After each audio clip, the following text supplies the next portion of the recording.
C'est bon. Trop fort. Bonjour, bonjour. Bon, on a 6 minutes de retard.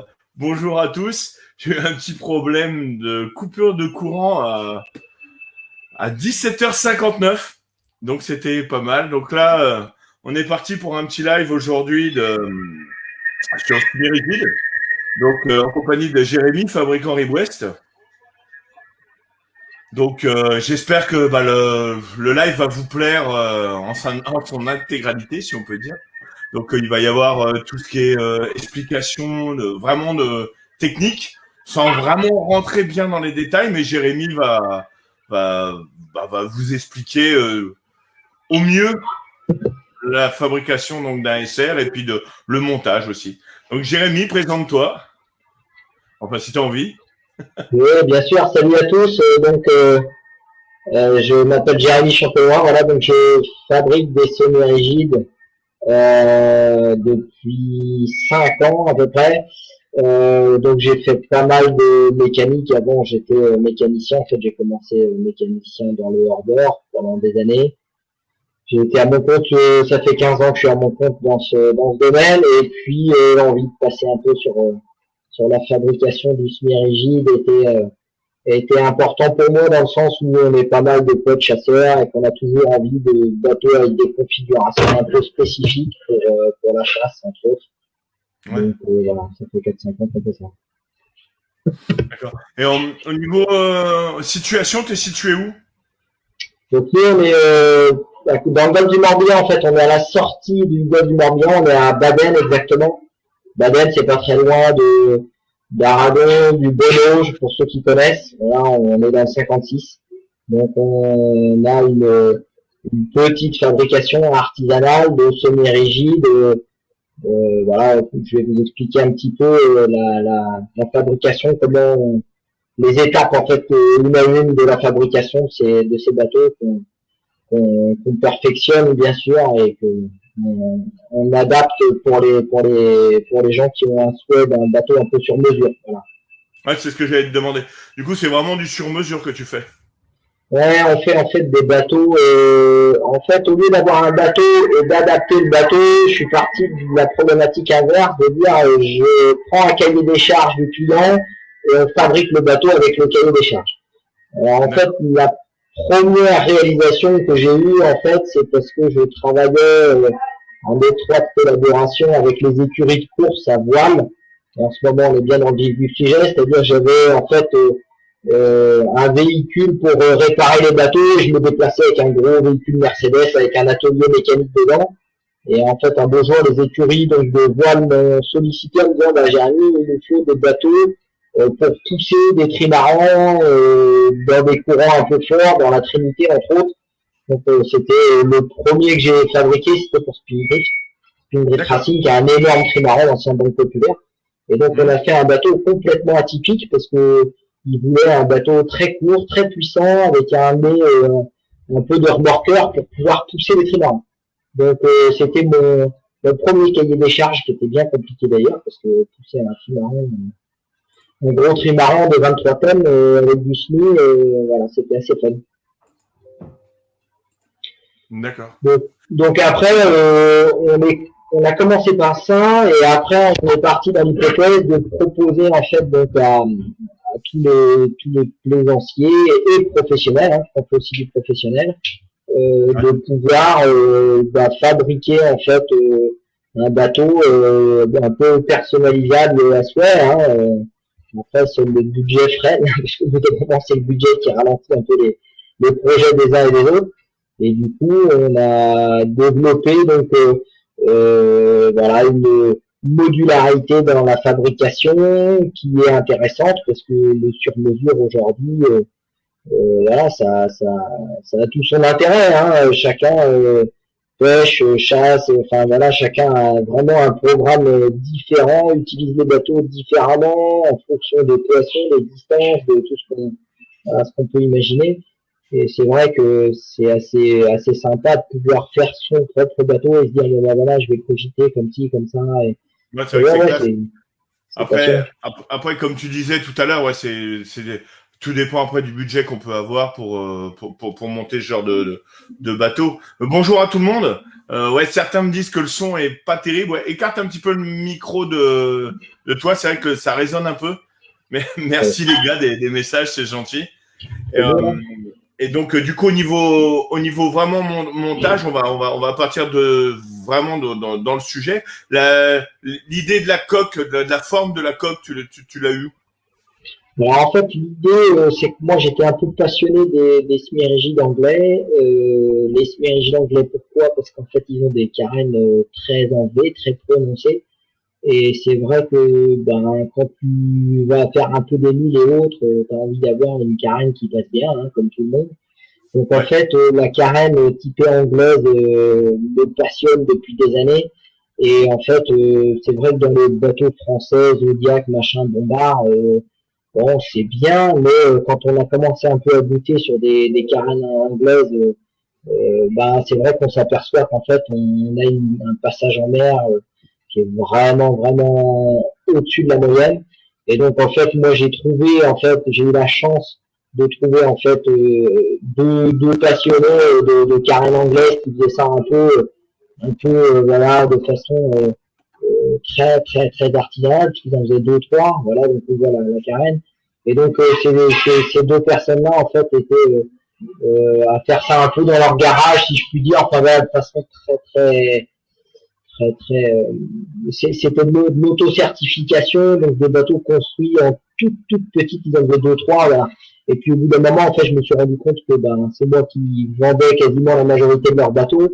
Et donc, Ouais. ben, je suis parti dans l'idée de racheter, en fait, le Moon, qui est, en fait, une base, anglaise connue, hein, qui a, en fait, décliné beaucoup de gammes en Angleterre. En fait, on a trois, quatre gros fabricants de coques et après tout le monde en fait s'est inspiré de ces designs, de ces dessins et chacun a mis un peu son grain de sel, si je puis dire, pour fabriquer Ouais. sa propre coque.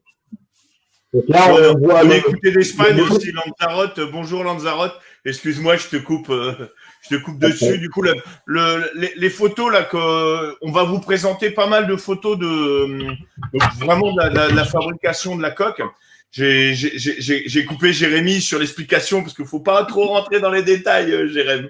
Sinon, il va nous okay. falloir une vingtaine d'heures de live. Je suis désolé.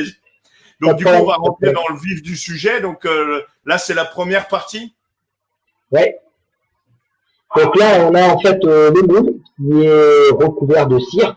Une fois qu'on l'a ciré, on va pouvoir appliquer en fait du gel coat qui donc ce gel coat ne collera pas au moule. Voilà, donc là en fait on a appliqué notre gel coat, donc là en l'occurrence on est sur un bateau de couleur noire. On a appliqué notre gel coat et pour que le gel coat tienne, on a mis deux tissus donc de la fibre de verre, ce qu'on appelle au contact, c'est-à-dire qu'on prend de la fibre de verre, un rouleau, de la colle et c'est parti.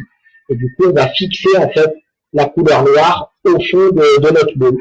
Et on a rempli donc les deux traits blancs que l'on voit, c'est les virures qu'on remplit en réalité d'une résine chargée pour que la virure soit bien pleine et qu'il n'y ait pas de bulbe d'air dedans. D'accord. J'ai une question Voilà. là, Dronan. Ça a quelque chose à voir avec Seaway, ta coque?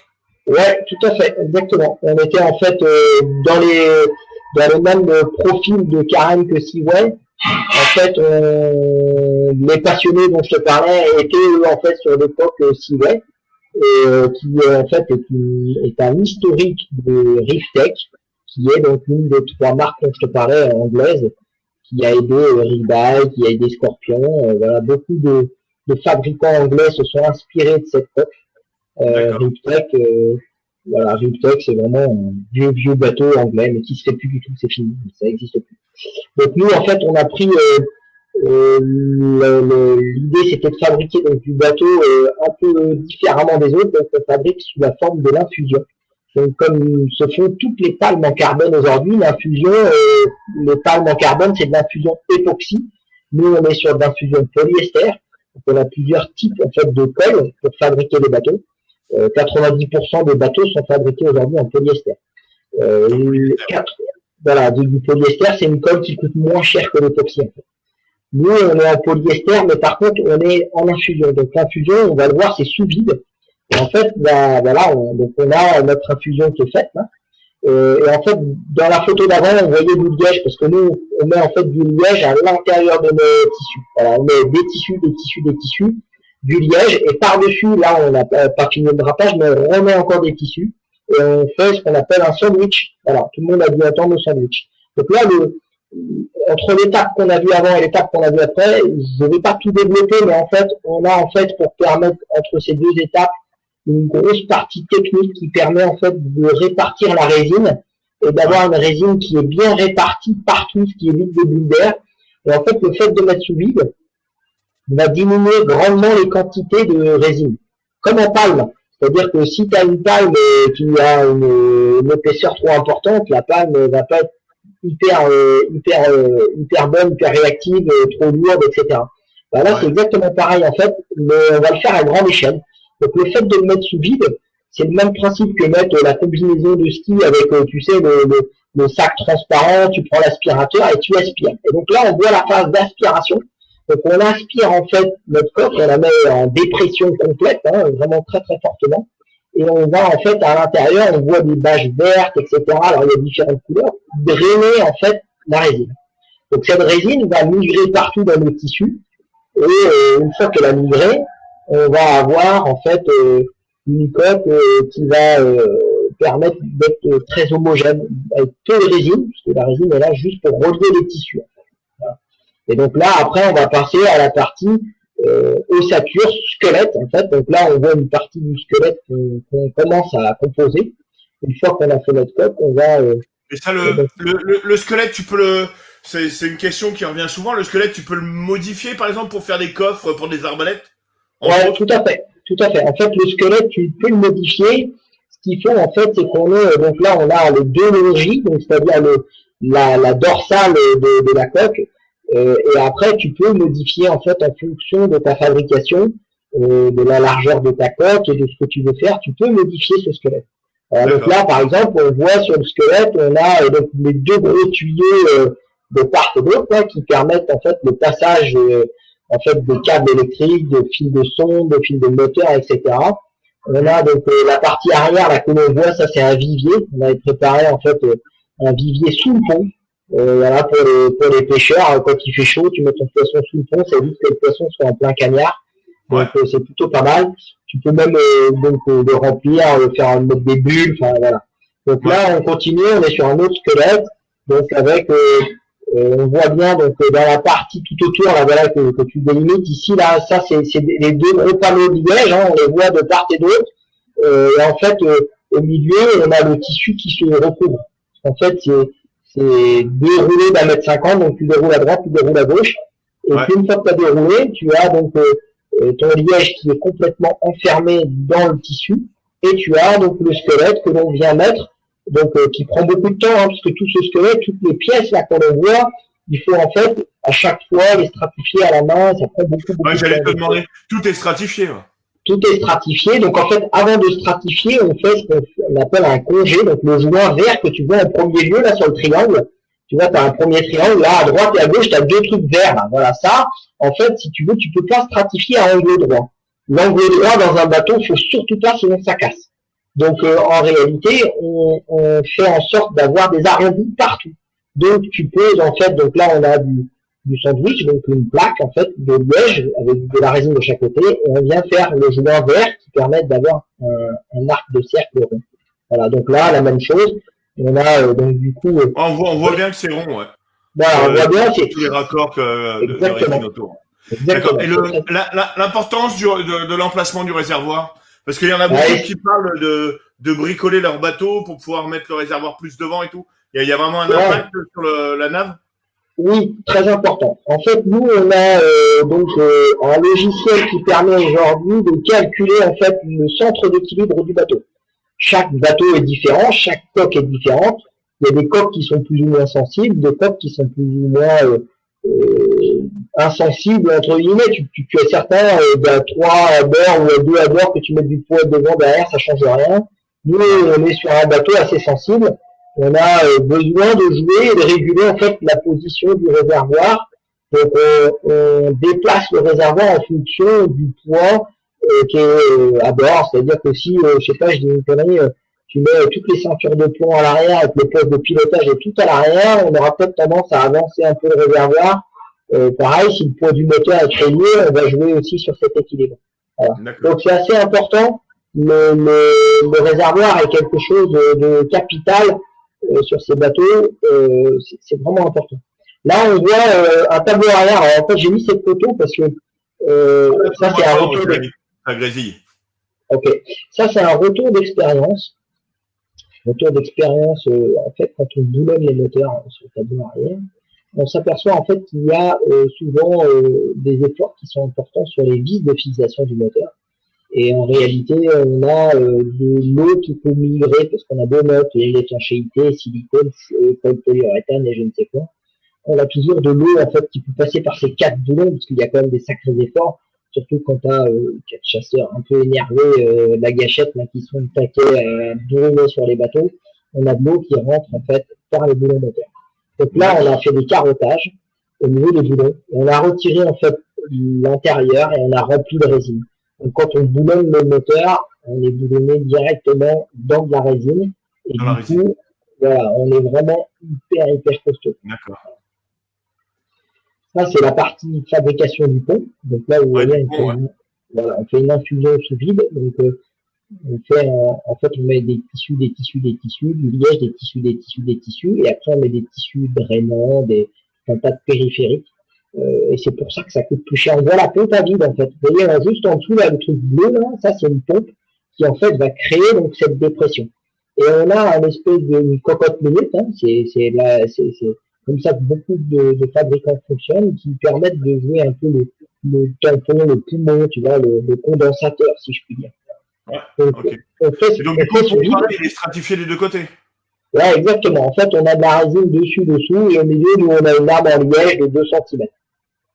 Alors, le liège, pourquoi le liège, c'est intéressant. Donc là, on voit le pont fini, posé.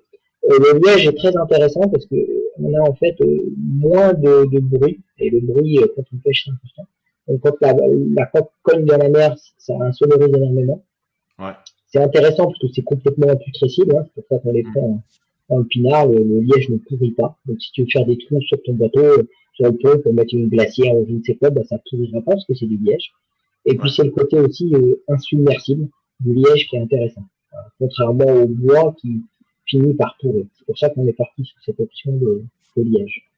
D'accord. Donc là, on a un bateau, sur le pont, on a mis un antidérapant noir. On a une boîte technique à l'arrière qui permet de mettre tout ce qui est pompe, etc., de retrouver en fait l'eau du coffre à l'avant qui va venir migrer jusqu'à l'arrière. Ça, si tu mets un coup de jet d'eau disons, pour rincer ton bateau, ça va jusqu'à l'arrière. Et puis on a fait donc la pose du flotteur. Donc là, les flotteurs, on utilise du tissu du talon Orca, voilà, que beaucoup d'autres fabricants utilisent. Et là encore, on utilise des fabricants français pour pouvoir modifier facilement, c'est-à-dire qu'en fait, on fait des plans. D'accord. N'hésitez pas si vous avez des questions. Je vous sens assez timide, même sur n'importe quel montage. N'hésitez pas à poser des questions sur. Là, c'est vrai qu'avec Jérémy, on présente ce qu'il fabrique, comme ça, c'est bien plus facile à expliquer. Quand on est fabricant, mais c'est vrai que Jérémy vend aussi il vend des Falcon comme marque, il a vendu plusieurs marques de bateaux, de moteurs. Donc n'hésitez pas à poser des questions pour vos bateaux aussi, hein, si vous avez des modifications à faire ou des choses comme ça, quoi. Et du coup, ça c'est le bateau qu'on a vu qui est quasiment fini. Ouais, tout à fait. Donc ça c'est un des bateaux qu'on a terminé, qu'on a livré d'ailleurs depuis. Donc là, on est sur un bateau de 7 mètres. On voit bien donc le V-carène, là, le design est quand même bien montré. On avait donc une particularité, c'est qu'il ne voulait pas du tout de saisine sur l'extérieur, parce que c'est un gars qui pêche pas mal, et du coup, ça évite en fait d'avoir les hameçons qui se prennent dans les saisines. Ouais. Donc voilà, c'est des petites choses. Voilà, j'ai une question de Franck. Vous avez qu'un moule pour toutes les tailles ou vous avez plusieurs moules? Alors en fait, j'ai plusieurs moules. Là, je suis en train de développer un autre moule. On a gardé l'ADN de la carène mais dans un moule, on est capable de faire plusieurs tailles. Parce qu'en fait, un moule, c'est quand même très très coûteux. Donc, on est beaucoup de fabricants à faire ça, à utiliser un moule qui permet de faire plusieurs tailles. Ouais. En fait, on met un tableau arrière, on joue un peu le rôle de curseur avec le tableau arrière, c'est-à-dire que la coque est plus longue, plus large, plus grosse, en fonction en fonction du bateau qu'on veut fabriquer et de la longueur. D'accord. Et au niveau montage électronique, du coup, c'est dans tes ateliers aussi que tout est fait?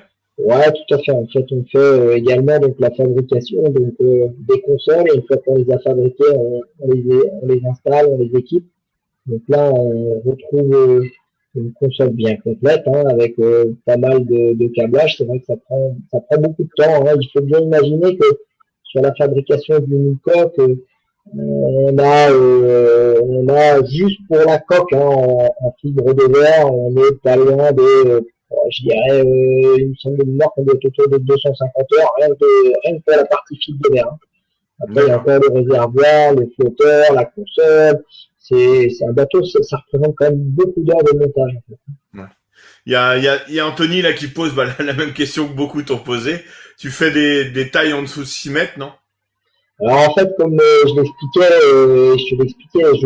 je fais quelques tailles en dessous, je fais quelques tailles de petites tailles, mais on a en fait en réalité un coût assez élevé de fabrication pour une taille en dessous des 6 mètres, parce que souvent en fait des main d'œuvre étrangères, quand tu veux acheter du Falcon, du Tarpon, c'est aussi pour ça que je développe d'autres marques que Ribest, parce que bien évidemment le sur-mesure coûte plus cher que de l'industriel.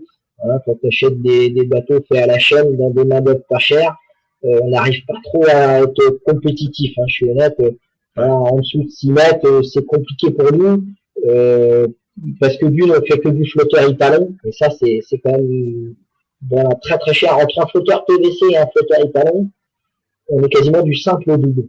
C'est-à-dire que, je vais dire une bêtise, un flotteur Italon de 5 mètres, en prix, t'es quand même, surtout que si on part sur du Falcon, par exemple, on a c'est des superbes bateaux, c'est très très bon. Après, en fait, l'avantage d'industrialiser le tissu PVC, c'est que c'est des machines, en fait, qui fabriquent les tubes, et du coup, les heures de main-d'œuvre, c'est plus la même. Alors, en fait, elle fabrique différemment, en fait, c'est thermosoudé. Voilà, le flotteur, en fait, c'est deux gros rouleaux, en fait, qui viennent emprisonner, en fait, le tissu, qui le font souder par la chaleur, en fait. Donc, on a pas souhait chez Ribest de faire du flotteur PVC, parce que l'idée, c'est rester dans du bateau haut de gamme. Et c'est vrai que les étrangers, comme Falcon, par exemple, fabriquent des bateaux thermosoudés à des prix beaucoup plus compétitifs. Donc, en règle générale, tu vois, sur du 580, j'ai du mal à me placer par rapport à un Falcon. Ouais. Tu vois, il y a Alexandre qui repose la question de tout à l'heure, ce que je t'avais posé comme question pour la fabrication du pont. Après, tu vois, Alexandre, par rapport à tes questions, les harpons, les palmes, Jérémy, quand il fabrique ses bateaux, il fait en sorte de faire des coffres sur mesure, les coffres de taille que tu veux, quoi. Donc, du coup, tout le matériel, tu peux le ranger dans le pont. Ouais. C'est tout l'intérêt, en fait, du sur-mesure aussi. Mais c'est vrai que comme toute chose sur mesure, automatiquement, il y a un coût un peu plus important. Ouais. Donc, je vais vous montrer le bateau fini quand même. Là, ça donne ça. Donc, c'est vrai que ça a de la gueule. Voilà, c'est vraiment, on fera une petite inauguration porte ouverte, parce que ça a été compliqué là, un peu avec le Covid, mais vraisemblablement pour tous les amateurs de semi-rigide qui aiment bien un peu la sensation forte, parce que c'est vrai que c'est des bateaux qui permettent d'aller très vite dans des mers formées. N'hésitez pas à venir essayer. Là, on a donc montré en fait que grâce à l'infusion, on était capable de fabriquer des bateaux aussi avec des tissus un peu plus techniques, avec du tissu carbone comme celui qu'on a vu avant. Voilà, et ça, c'est faisable que si tu fais de l'infusion. Tu peux pas fabriquer un bateau en tissu carbone sur ce qu'on appelle du contact. Le contact, c'est pas du covering, hein. C'est la coque. Non, c'est la coque, c'est la coque. Le contact, en fait, c'est souvent fait par des machines ou par l'homme. Et le contact, en fait, tu peux pas avoir ce rendu-là, en fait. Le contact, c'est tu prends la résine, le rouleau, tu balances la colle dans le fond du moule, et puis en avant la musique, quoi. L'avantage de l'infusion, c'est que tu peux faire un peu ce que tu veux au niveau des tissus, mettre des tissus carbone, faire des trucs un peu techniques, quoi. D'accord. Et au niveau puissance que tu peux mettre sur, par exemple, sur le bateau là, de Guito, le bateau qu'on a présenté, t'as une ordre de puissance ou tu sais exactement la puissance qu'il faut par rapport à la coque que tu as montée? Après, ça dépend en fait voilà, des clients, de ce qu'on recherche. Ce qui est sûr, c'est qu'en règle générale, on essaye d'avoir des rendements, parce que nous, on parle beaucoup de rendement. Quand tu vas pêcher loin, c'est toujours une question de se dire combien ça coûte en essence. En fait, c'est assez surprenant parce qu'avec des bateaux comme celui qu'on vient de montrer, on a des consommations qui sont pas plus fortes que le gars qui a un 620 Valiant avec un 115.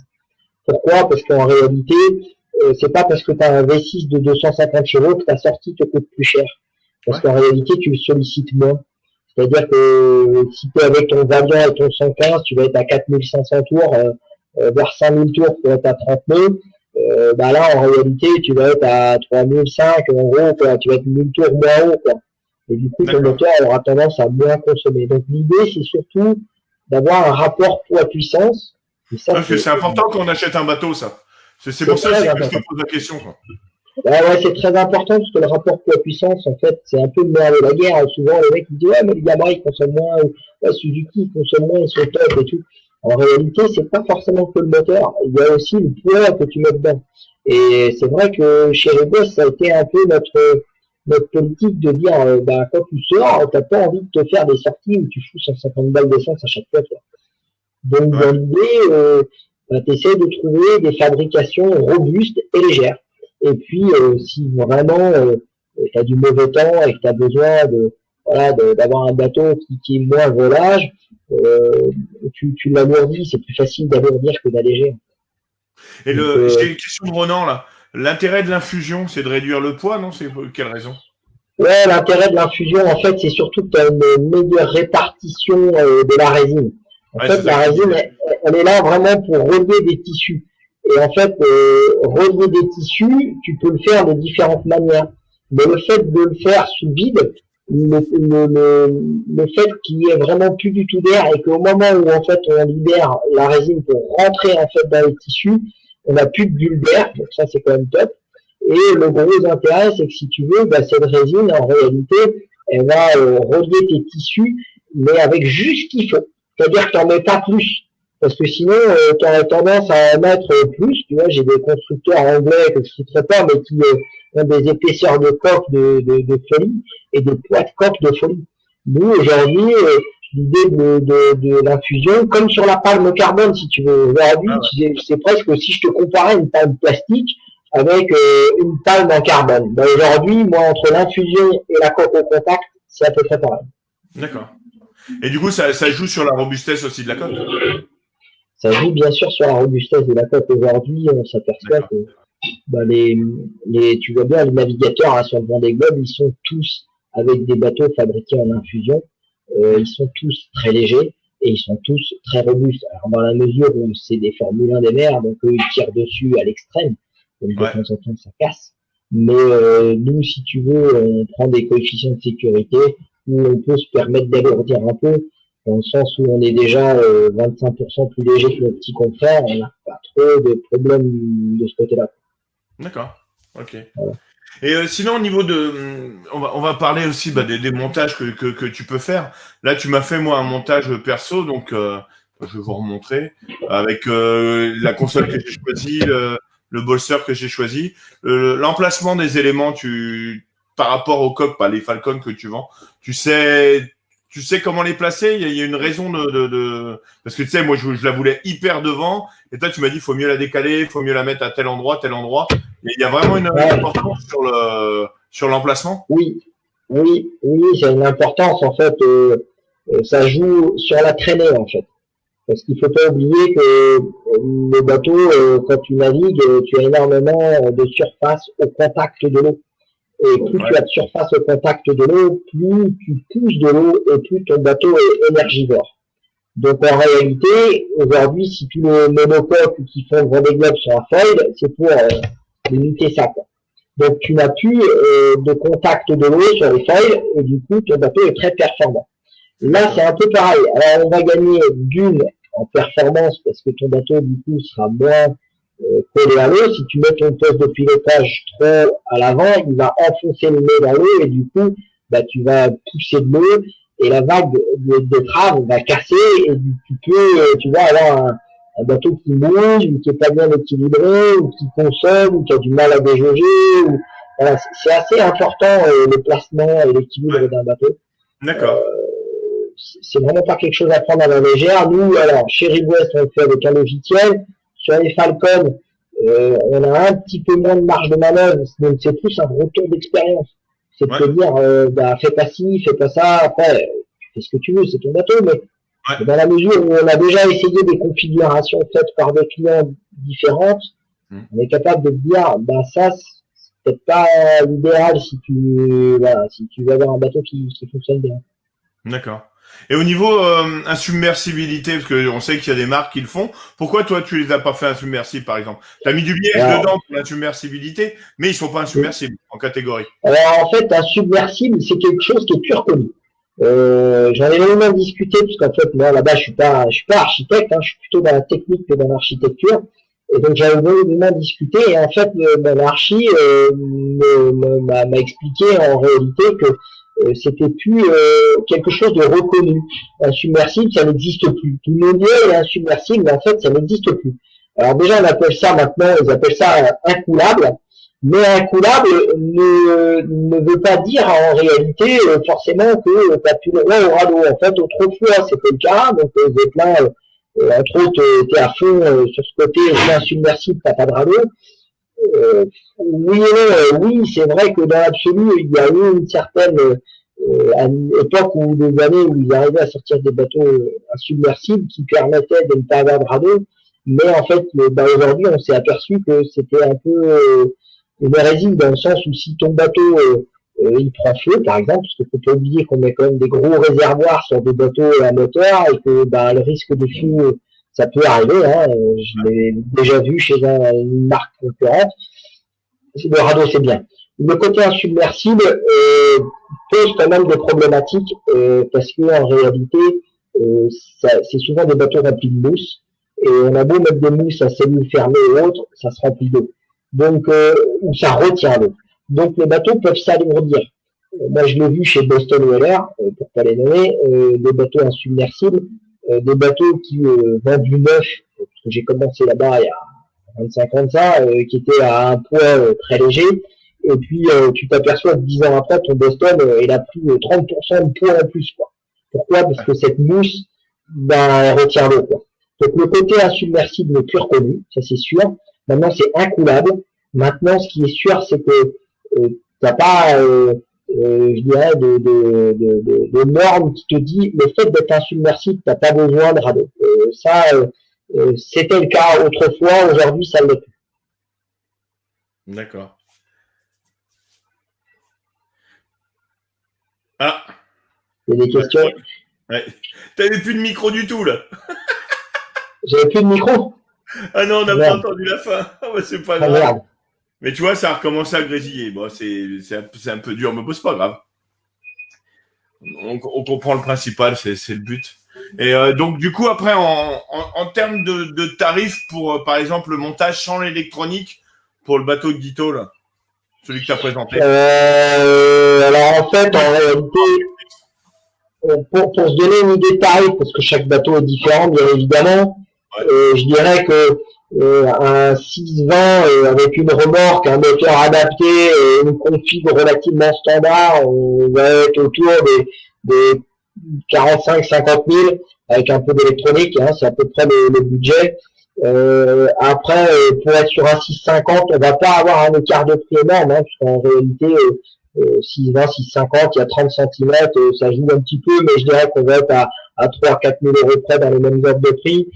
Celui de Guito sur un 7 mètres, on est plutôt sur du moteur. En plus, là, il a été un peu fort. Il a mis un V6 commande électrique, un truc. Il y a du level un peu là. Hein. On est plutôt sur un budget autour des 70 000, sachant que le moteur prend quand même 30 000 euros. Hein, donc ça croque une grosse partie du budget. Après, c'est en fait le choix de la motorisation qui fait quand même vite grimper le prix. Aujourd'hui, finalement, si tu prends un Pro Open 650 et un Ribway 650, tu t'aperçois que finalement, on n'est pas si déconnant que ça, parce qu'un Pro Open, ça vaut vite 45, 50 000 balles. Donc, si tu veux, pour du sur-mesure, on n'est pas très très loin en prix. Voilà. Après, aujourd'hui, on fait un 620, un 650, qui étaient autrefois les demandes les plus importantes. Et aujourd'hui, on s'aperçoit que c'est le 7.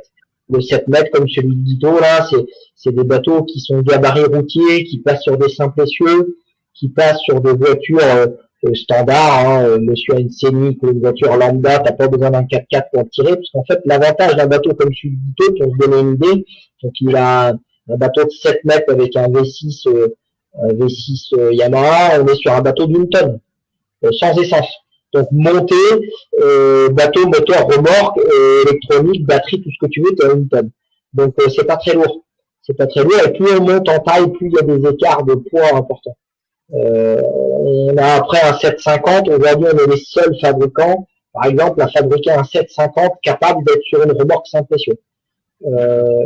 C'est rare parce que sur d'autres marques de bateaux, 750, tu es obligatoirement sur des doubles essieux puisque tu es sur des bateaux qui vont avoisiner les 1 tonne 5, 1 tonne 6 au minimum.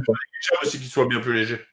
C'est la fabrication y est pour beaucoup. C'est vrai que c'est intéressant. Ouais, c'était la question de Franck au niveau poids par rapport à d'autres marques. Ouais, tu arrives à être plus léger, quoi. C'est bien. Ouais, on est vraiment. Voilà, c'est ça. On est vraiment aujourd'hui dans des problématiques de bagnole et de permis aussi. Il faut pas l'oublier, quoi. Tout le monde n'a pas un pick-up américain pour mettre son bateau à l'eau. Donc aujourd'hui, plus ça va, plus j'ai des clients qui viennent, qui disent, bah nous on veut aller au large parce que bah, le poisson il est là-bas, parce qu'il y a du thon, parce qu'il y a du maigre, parce que on veut aller pêcher loin, mais on n'a pas forcément une énorme voiture pour mettre à l'eau. Donc c'est vrai qu'aujourd'hui le 7 mètres, c'est un produit qu'on vend beaucoup parce que le gabarit routier, t'as pas à le dégonfler, c'est léger. J'ai même un client, tu vois, qui passe sur une remorque de PTAC d'1 tonne 6. Donc bateau, moteur, remorque, tout. Tu vois. Donc ça veut dire que son bateau, il fait 1 tonne, en gros 350 kilos de remorque. Donc tu vois, sur un 7 mètres avec 250 chevaux, c'est quand même vraiment, vraiment intéressant. Ouais, bah oui. Chose difficile à faire. Même en coup de remorque, une simple essieu, c'est quand même bien moins cher qu'une double. Ah, bah, il n'y a pas photo. Hein. Quand tu fais les freins, les disques, les plaquettes, les machins, l'entretien, il n'y a pas photo. Et les embrayages de. C'est quand même du bateau qui est transportable, donc très peu les laisse au port. Quoi. Donc c'est vrai qu'il faut que la remorque soit bien dimensionnée, parce que c'est vrai que ça fait partie de beaucoup de questions qu'on a souvent sur les forums. Là, c'est ouais, j'ai tel bateau, il me faut telle remorque, et souvent les packs qui sont vendus, comme j'appelle les packs tout compris low cost, les remorques en général, elles sont juste limite. Tu rajoutes 2 ceintures de plomb, t'es au-dessus, quoi. C'est ça. Souvent, tu rajoutes 2 ceintures de plomb ou tu fais le plein et c'est fini, quoi. Donc, c'est vrai qu'il faut être très très vigilant sur les poids des bateaux parce que en réalité, la consommation du moteur sera automatiquement impactée. Et puis derrière, l'embrayage de ta bagnole quand tu remontes et puis le poids de la remorque, tout ça fait que oui, le poids est l'ennemi de la performance. Donc si tu veux un bateau, quand je dis performance, pas forcément les vitesses, c'est surtout la conso. Pour se donner une idée, moi j'ai un 7 mètres, en naviguant tranquillement, hein, c'est-à-dire autour de 2800 tours, c'est des bateaux qui sont à 0,7-0,8 litres d'essence par 1000 nautiques. Voilà, donc pour une navigation à 25 nœuds, c'est-à-dire peinard, hein, tu navigues à 25 nœuds, tu peux naviguer jusqu'à 1 mètre et demi de creux, à 25 nœuds, ça passe tout seul, sans te faire chahuter comme un malade. Et voilà. Et c'est vrai que les longueurs, plus les bateaux sont longs, plus tu vas avoir un passage en mer qui est intéressant. Ah bah ouais. Pareil, il y en a beaucoup qui disent ouais, je comprends pas, mon bateau il tape, mais le mec il a un 420. Forcément, déjà, s'il passe sur un 5,50 ou un 6 mètres, de la même catégorie, de la même marque de bateau, il tapera déjà tout de suite moins. Quoi.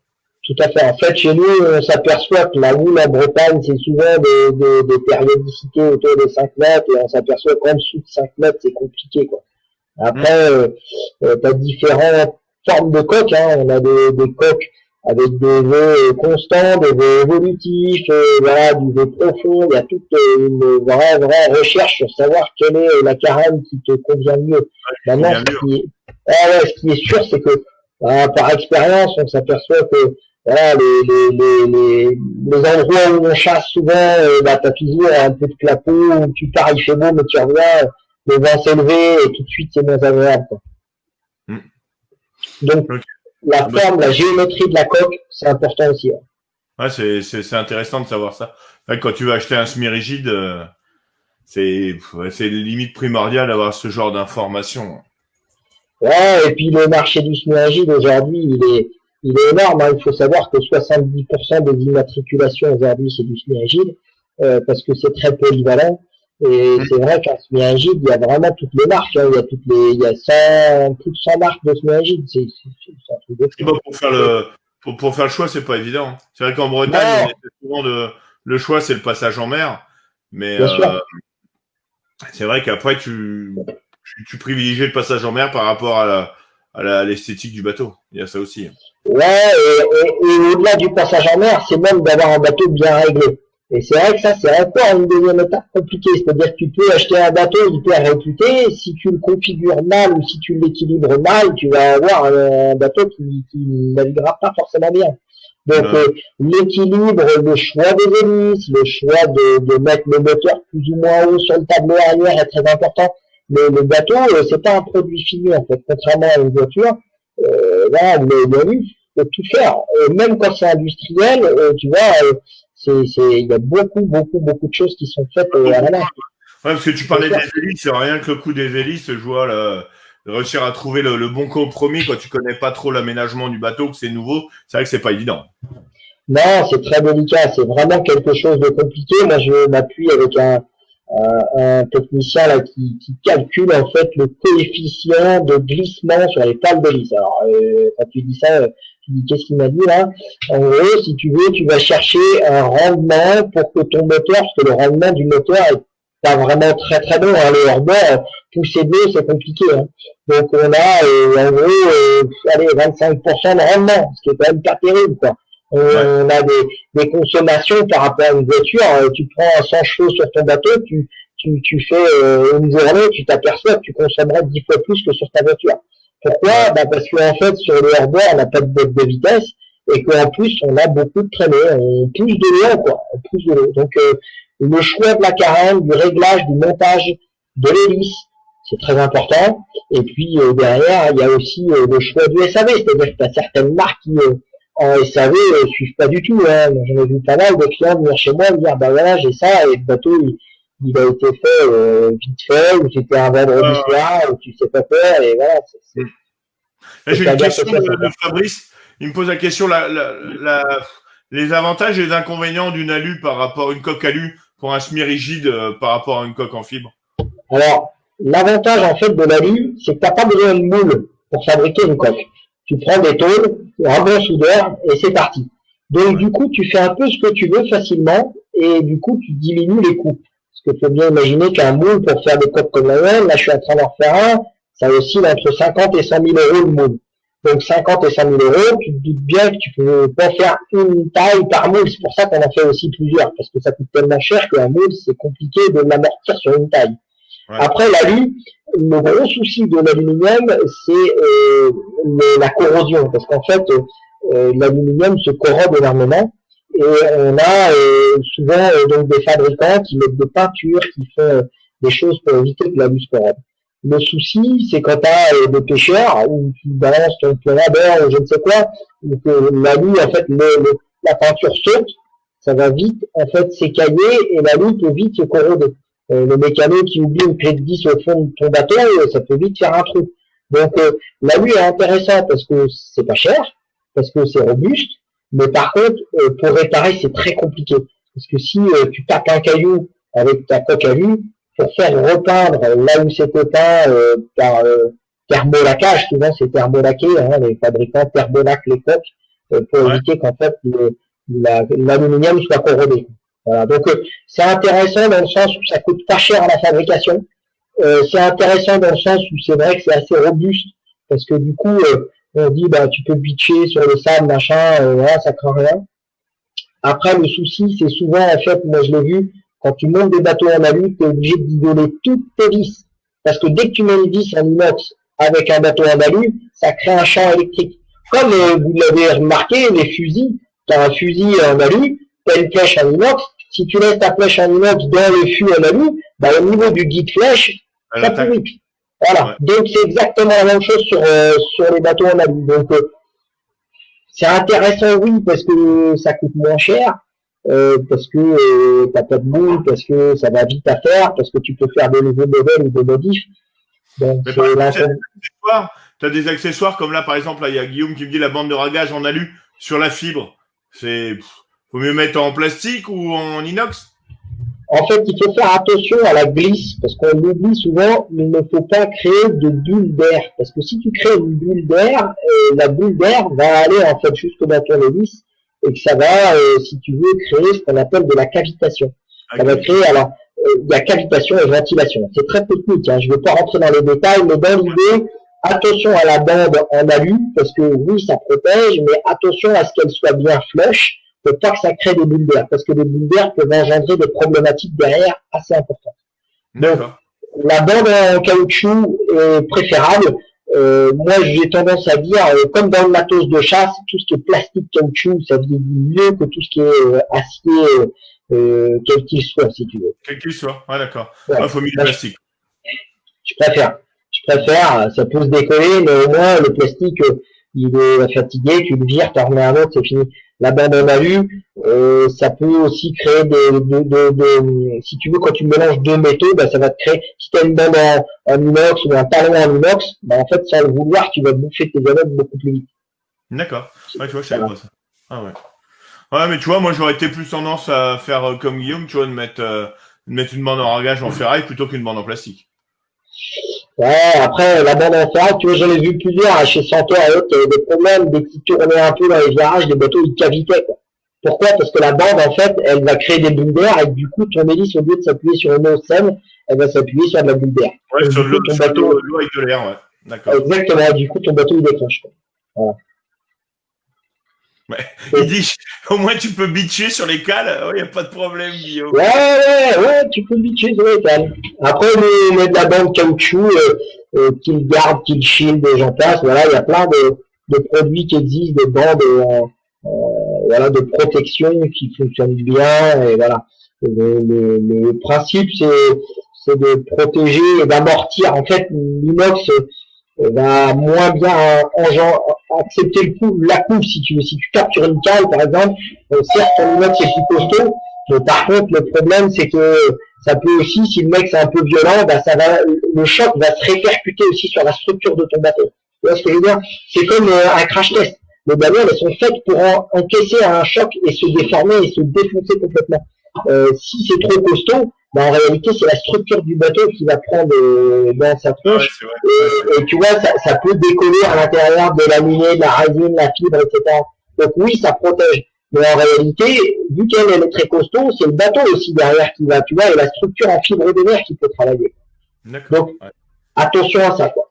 Ouais, parce que c'est vrai qu'on en voit beaucoup là des talons inox là, vraiment à l'arrière là sur le bas du bateau là, sous le moteur. C'est vrai qu'il y en a souvent qui ont talons inox derrière, quoi. Ouais, là, pour moi, le talon inox, si tu maîtrises bien ta mise à l'eau et ta sortie d'eau, il n'y a pas de raison d'avoir des talons en inox. Pour moi, c'est souvent ou parce que la cale elle est pas facile, pas praticable comme tu veux, que tu casses et que du coup tu as peur que voilà ça parte, tu vois, que le cul du bateau frotte la cale, etc. Parce que c'est souvent la mise à l'eau et à la sortie d'eau qu'on a tendance à abîmer le talon du bateau, quoi. Donc moi les talons en inox, tous ces genres de trucs, personnellement, je suis pas un grand fan. Ou alors, si c'est fait, il faut vraiment que ça soit bien fait, à flush, et que ça soit fait dans les règles de l'art, quoi. Et là, pourquoi pas, quoi. Mais en aucun cas, il faut que tu aies un rebord de l'épaisseur de ta tôle qui soit de, je sais pas, 3-4 mm, parce que ça, si tu le filmes sous l'eau, tu verrais la perturbation que ça fait, là, ça crée de la bulle. Il y a beaucoup de devs qui longent la ferraille. Ouais. Bien sûr, bien sûr. Ouais. Okay. Si j'ai une autre question de Franck, là, tu as plusieurs dimensions de diamètre de boudin possible ou pas? Ouais, tout à fait. En fait, on a un flotteur évolutif, c'est-à-dire qu'il est sur le nez à 44 et à l'arrière, en fonction des tailles, c'est 48, 50, 52. Et là, on est en train de sortir des grosses unités, là, parce que je suis parti dans des tailles au-delà de 9 mètres, on est sur un 10 mètres là actuellement. Voilà, pour du gros transport à passagers, pour des écuries aussi de course qui ont besoin de suivre des bateaux à voile qui vont de plus en plus vite. On a aujourd'hui même les militaires qui ont commencé à me solliciter aussi. L'idée c'est que le diamètre du flotteur, il faut qu'il soit constant, il faut qu'il soit intelligemment fait, parce que plus tu as un diamètre de flotteur qui est gros, plus ça bouffe de l'espace sur le pont du bateau. Si tu as un flotteur, je te dis une connerie, tu prends un cylinder qui a un flotteur énorme, bah ouais, mais tu réduis de l'espace sur le pont de ton bateau. Voilà. Et pareil, si tu veux remonter à bord, et on sait que quand on chasse en dérive et autres, tu montes, tu descends, tu montes, tu descends. Il y en a certains qui ont les boudins XXL, pour les gros, c'est dur à remonter dedans. Voilà, t'as tout compris. Donc, le flotteur, l'idée, c'est que nous, on adapte en fonction de la taille du bateau, et puis on fait en sorte que ça soit pas trop démesuré, parce que l'idée, c'est de garder un gabarit routier et d'avoir quand même de la place à bord. Parce que nous, tu vois, sur un 7 mètres, pour te donner une idée, on a 1,55 m entre les deux flotteurs. Ouais, c'est bien. Voilà, ce qui est plutôt pas mal en espace à bord.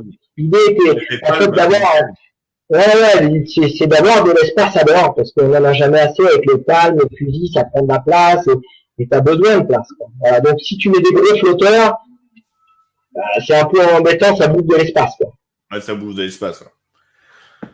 Ok, non mais c'est bien. Du coup, ça éclaircit pas mal de personnes. Là, j'ai des messages privés un peu là, qui me disent que c'est pas mal. Bon, on a eu le problème de son, mais bon, c'est pas grave. On peut pas être à 400% tout le temps.